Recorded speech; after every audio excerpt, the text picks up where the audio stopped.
अस्सलामुअलैकुम। तो जी आज मैं आप लोगों से शेयर करूंगी कि किस तरह से इस डिज़ीज़ को ट्रीट किया जाता है और मैंने किस तरह से ट्रीट किया अब्दुर्रहमान को ही नहीं, सिर्फ उस्मान को भी। इसका मुझे बिल्कुल भी आइडिया नहीं था। जब ज़यान हुए थे तो ज़यान को इतना ज़्यादा डायग्नोज नहीं हुआ था कि उनको स्किन की कोई प्रॉब्लम है, और तो मुझे तो बिल्कुल भी आइडिया नहीं हुआ क्योंकि जो थोड़ा बहुत था तो उसमें बस हमने अगर डॉक्टर को दिखाया तो उन्होंने हमें यही कहा था कि ये बहुत ही ज़्यादा माइनर से भी माइनर डिजीज़ है, तो बिल्कुल भी ज़यान को डायग्नोज नहीं हुआ था। और जब फिर अब्दुर्रहमान को ये डायग्नोज हुआ सबसे पहले, तो जब हम 15 डेज़ में अब्दुर्रहमान को लेकर गए डर्मेटोलॉजिस्ट के पास, तो उन्होंने हमें यही कहा कि ये सीबोरिक एक्जिमा है। उनको भी ये लग रहा था कि ये सीबोरिक एक्जिमा है जिसमें क्रेडल कैप होता है, और अब्दुर्रहमान को भी सीवियर क्रेडल कैप था जब अब्दुर्रहमान हुए थे। उसके बाद जब अब्दुर्रहमान 1 से 2 महीने के हुए तो इनकी स्केलिंग बहुत ज़्यादा होने लगी, जिसकी वजह से डॉक्टर को लगा कि ये एक्जिमा नहीं है। डॉक्टर को भी ये रियलाइज़ हुआ कि ये सीबोरिक एक्जिमा नहीं है, क्योंकि इसका जो स्किन प्रॉब्लम था, जो उसकी डिजीज़ थी, वो बहुत ज़्यादा बढ़ती जा रही थी। तो क्रेडल कैप के लिए उन्होंने मुझे ऑलिव ऑयल दिया था।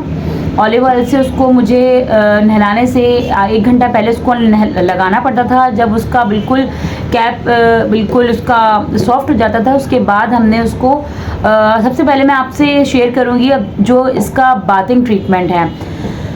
तो अब्दुर्रहमान जब छोटे थे, जब डॉक्टर ने जब सीबोरिक एक्जिमा का हमें कहा और जब लगा उनको कि ये एक्जिमा नहीं है, ये डिज़ीज़ है नॉन बॉलस इस्थियोसिस, जब डॉक्टर ने इसके पेपर पे लिख दिया गया था और बता दिया था डॉक्टर ने हमें कि ये ख़त्म होने वाली डिज़ीज़ नहीं है, वरना एक्जिमा तक तो हमें यही लग रहा था कि ये ख़त्म हो जाएगी, और एक्जिमा अलग अलग किस्म के होते हैं और वो ख़त्म हो भी जाते हैं।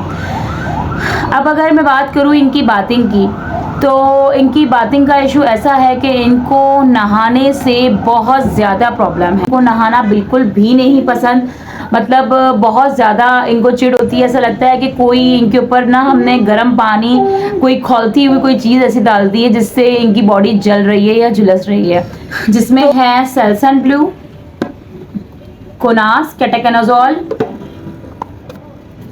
डव सोप, हाइड्रेन बॉडी वॉश, जो कि मैं इतना ज़्यादा प्रेफर नहीं करती क्योंकि इतना ज़्यादा मुझे इफेक्टिव लगता नहीं है। मुझे ऐसा लगता है कि सबसे ज़्यादा अच्छा मॉइस्चराइज़र जो है वो डव सोप ही है। तो और ऑयलिंग आजकल मैं इनकी कर रही हूँ कोकोनट ऑयल से, क्योंकि ऑलिव ऑयल बहुत ज़्यादा गर्म हो जाता है सर के लिए, तो इनकी मैं ऑयलिंग करती हूँ कोकोनट ऑयल से, जो कि बहुत ज़्यादा बेस्ट है। और इनका मैं नोट कर रही हूँ कि वो बहुत ज़्यादा ड्राई नहीं होता, वरना जो डॉक्टर ने इनको ऑयल दिया था वो उसका मैं फार्मूला आप लोगों को बताऊंगी कि वो क्या फार्मूला था। तो वो बिल्कुल भी वो ऐसा होता था कि सर पे लगाने के बाद लगता ही नहीं था कि ऑयल लगाया है।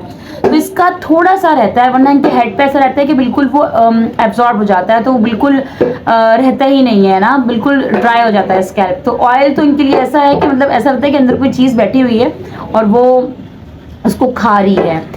ठीक है जी, अब आ जाती है इनको जो हम अप्लाई करते हैं, एक्सटर्नल यूज़ जो इनका है बॉडी का, उसमें तो जो ये वाला सॉल्यूशन है इसका साथ ऐसा है कि इसके बगैर मैं कहीं नहीं जा सकती, इसके बगैर अब्दुर्रहमान कहीं नहीं जा सकते जब तक अल्लाह पाक की तरफ से कोई ऐसा ख़ास करम नहीं हो जाता, जब तक अल्लाह पाक इसको ख़त्म करना नहीं चाहेंगे।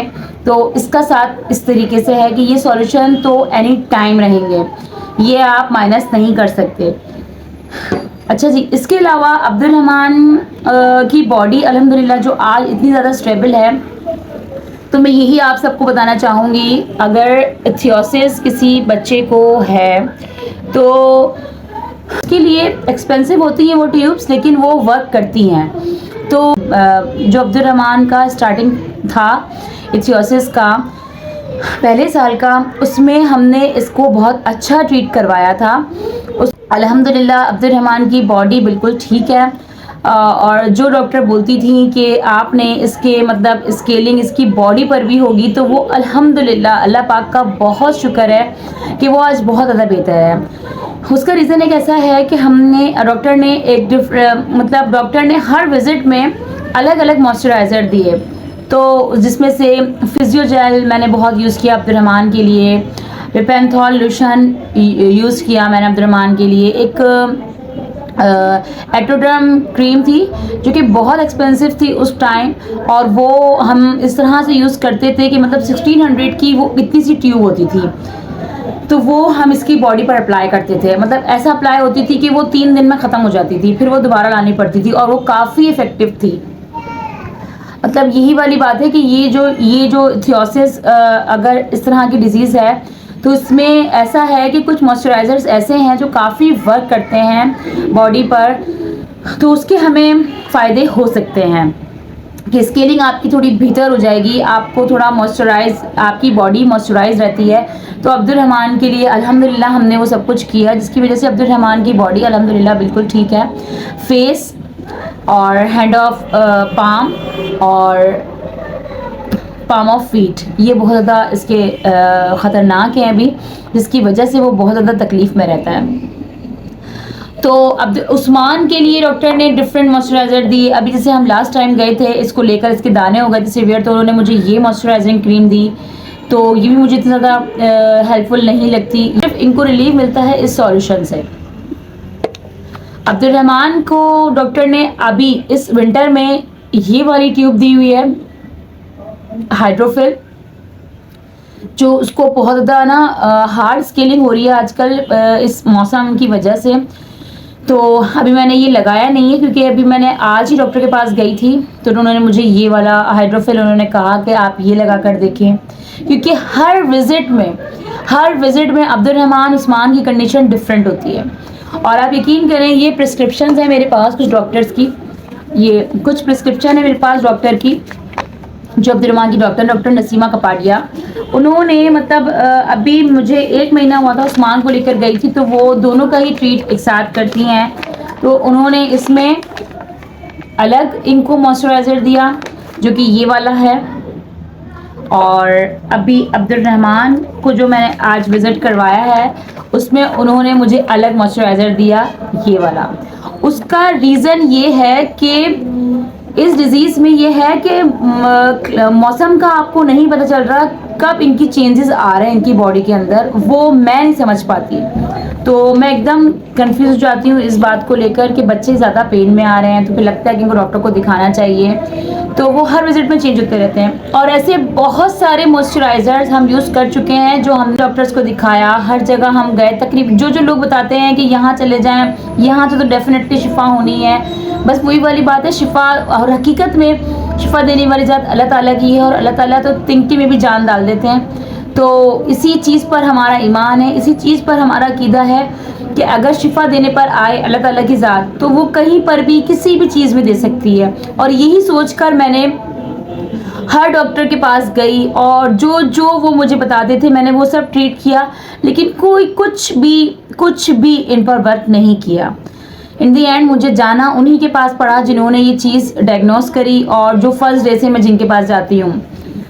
और अब आप देखेंगे कितनी ज़्यादा एक रेयर डिजीज़ है कि डॉक्टर भी इतने ज़्यादा एक्सपेरिमेंट होते हैं कि ये वाला लोशन आप ट्राई कर लें या ये वाली मॉइस्चराइजिंग क्रीम ले लें, लेकिन कुछ इतना ज़्यादा वर्क नहीं करता इसकी बॉडी पर भी, उस्मान की बॉडी पर भी। खैर, और फेस पर तो आपको पता है कि हम इतना ज़्यादा क्रीम अप्लाई कर ही नहीं सकते, तो ये भी मैं लगाती हूँ तो मुझे इतना ज़्यादा फील होता है इस चीज़ को कि हम अगर अपनी स्किन पर थोड़ी सी देर के लिए अगर कोई क्रीम लगाते हैं तो कितना ज़्यादा, मेरी स्किन ऐसी है कि मुझे किसी मॉइस्चराइज़र की अल्हम्दुलिल्लाह ज़रूरत नहीं पड़ती। तो वैसे भी अगर विंटर में जिन लोगों को ज़रूरत पड़ती है, तो आप लोग खुद सोचें कि एनी टाइम, और ये इतना ज़्यादा ऑयली होता है इसकी वजह से ही ये दोनों इतना ज़्यादा मतलब ऑयली नज़र आ रहे होते हैं, और ऑयली रखना इनको बहुत ज़्यादा ज़रूरी है, वरना इनको क्रैक्स पड़ जाते हैं। और उस्मान के लिए ज़रा डॉक्टर ने ज़्यादा ट्रीट दिया हुआ है कि जैसे मैंने आपको एक वीडियो में भी बताया था, उसके यहाँ पर कट्स हैं। इथियोसिस भी डिफरेंट टाइप्स के हैं, उस्मान का थोड़ा डिफरेंट है बहुत ज़्यादा। उस्मान की बॉडी बहुत ज़्यादा हार्ड है, उस्मान की स्किन फेस की कंडीशन डिफरेंट है। उस्मान का ये सब ठीक है, लेकिन उस्मान की भी दोबारा से स्केलिंग होती है अब्दुर्रहमान की तरह। अब्दुर्रहमान की अल्हम्दुलिल्लाह अभी काफ़ी बेहतर है, लेकिन अब्दुर्रहमान के अभी इफ़ेक्टिव हैं फीट, हैंड ये बहुत इफ़ेक्टिव हैं इस मौसम में। उस्मान का फेस बहुत ज़्यादा इफ़ेक्टिव है। तो मैं नहीं समझ पाती कभी-कभी इस चीज़ को, मैं इतना ज़्यादा कन्फ्यूज़ हो जाती हूँ कि मैं इसको किस तरह से ट्रीट करूँ। ये इतनी ज़्यादा वाक़ई ये इतनी ज़्यादा वाक़ई एक रेयर डिज़ीज़ है जो मुझे भी समझ में नहीं आ रहा होता कि मैं इसको किस तरह से ट्रीट करूँ। इतनी क्रीम्स हैं, इतनी मेडिसिन्स हैं और कुछ भी इफ़ेक्ट होता नहीं है। कभी-कभी मेरा भी माइंड डिस्टर्ब हो जाता है। खैर sorry.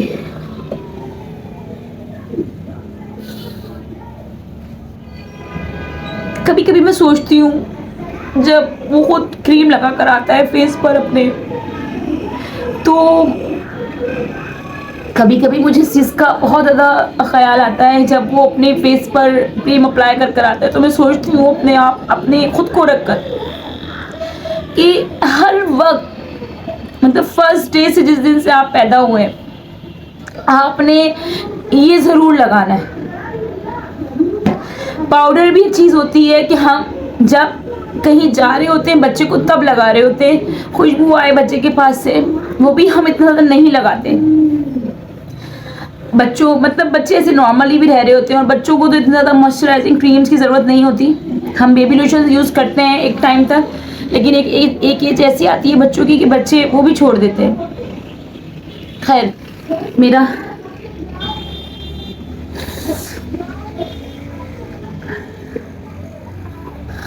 I am so sorry. और उस्मान के लिए उन्होंने मुझे ये ट्यूब्स दी हुई हैं, डिकाट्रेन जेल है ये, जो मुझे उस्मान के लिए अप्लाई करना पड़ता है रात को। और ये पॉलीफेक्स है जो हमने सुबह लगाना होता है इसको, जो मैं अक्सर भूल जाती हूँ, लेकिन मैं कोशिश करती हूँ कि ज़्यादा से ज़्यादा इसको मैं लगाऊँ।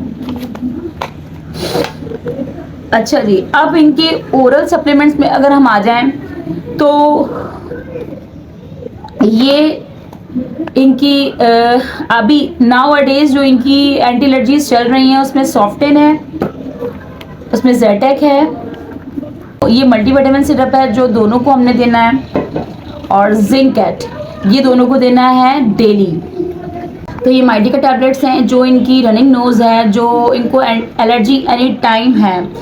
और अब इनकी स्केलिंग बहुत ज़्यादा हार्ड हो गई है। अब्दुर्रहमान की जो फीड्स हैं वो चेंज हो रहे हैं, इसकी वजह से उन्होंने मुझे ये एसिड टैबलेट दी है, जिसकी वजह से शायद इनकी जो स्केलिंग है थोड़ी सॉफ्ट हो और थोड़ा बेहतरी आए, अल्लाह करे इंशाअल्लाह ताला। और जो इनकी एंटी एलर्जीज़ हैं उसमें ज़ेटोफेन, आर्या और रिजिक्स अभी काफ़ी टाइम तक इनकी 1 साल तक इनकी रिजिक्स चली है। जार्डेन, आर्या, एक्टिडिल, ज़ेटोफेन और ज़ेटेक, सॉफ्टेन, बहुत सारी एंटी एलर्जीज़ तो मैंने इन लोगों को टीडे इतनी ज़्यादा दी हैं कि अब एंटी एलर्जीज़ का ऐसा मुझे लगता है कि असर होता है इन पर, जैसे कोई ये शरबत हो, तो ये इतना ज़्यादा असर भी नहीं करती, इतनी ज़्यादा इनको पिलानी पड़ती हैं सुबह शाम। अभी भी आप लोग देख रहे हैं कि अब्दुर्रहमान उस्मान के लिए एक सुबह की है, एक शाम की है, डेली, इसकी कोई टाइम लिमिट नहीं है अभी फ़िलहाल। तो ये थी इनकी ट्रीटमेंट की वीडियो। ट्रीटमेंट बहुत छोटा है, बीमारी बहुत बड़ी है, ट्रीटमेंट कुछ भी नहीं है, और ये सिर्फ टेम्पररी इनको रिलीफ देने के लिए है। जो सुकून देने वाली चीज़ होगी वो सिर्फ अल्लाह ताला ही अपनी शिफाअत का हाथ फेरेंगे मेरे बच्चों पर, और इंशाअल्लाह अब्दुर्रहमान उस्मान आप सबके सामने अभी भी है और सही होकर भी आएंगे। और ये ट्रीटमेंट की वीडियो मैं बहुत टाइम से कोशिश कर रही थी कि मैं बनाऊं, लेकिन मुझे समझ नहीं आ रहा था कि मैं किस तरह से बनाऊं, क्योंकि मैं इतना ज़्यादा प्रोफेशनल नहीं हूं कि मैं वीडियोस अच्छे से शूट कर सकूं जैसे सब बनाते हैं यूट्यूब पर वीडियोस। तो मुझे इतना आइडिया नहीं है कि क्या करना है, क्या सही है। तो बस जैसा हो रहा है, जैसी वीडियोस बन रही हैं बच्चों के साथ, अब वो आप लोगों पर डिपेंड करता है कि आप किस तरह का कंटेंट चाहते हैं देखना।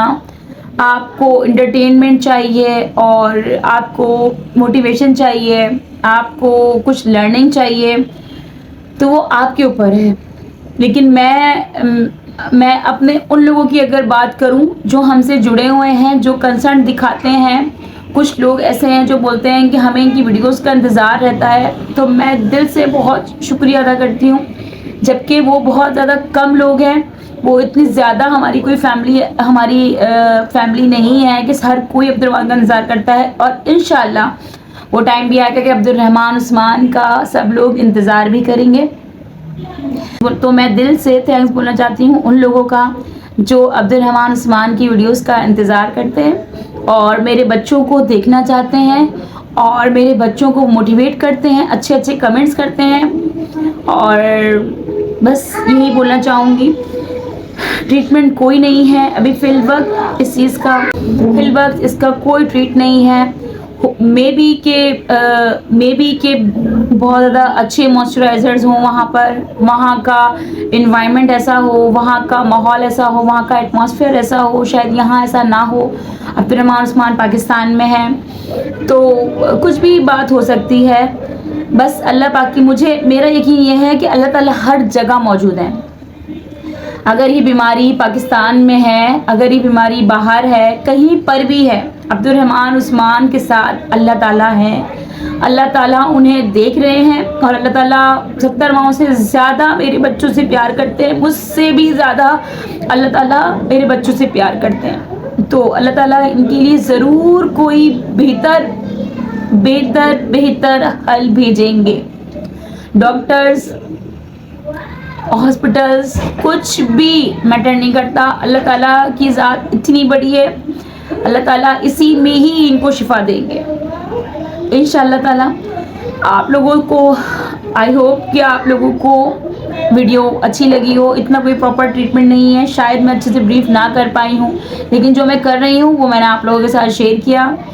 तो जी मिलते हैं नेक्स्ट ब्लॉग में, तब तक के लिए अल्लाह हाफ़िज़।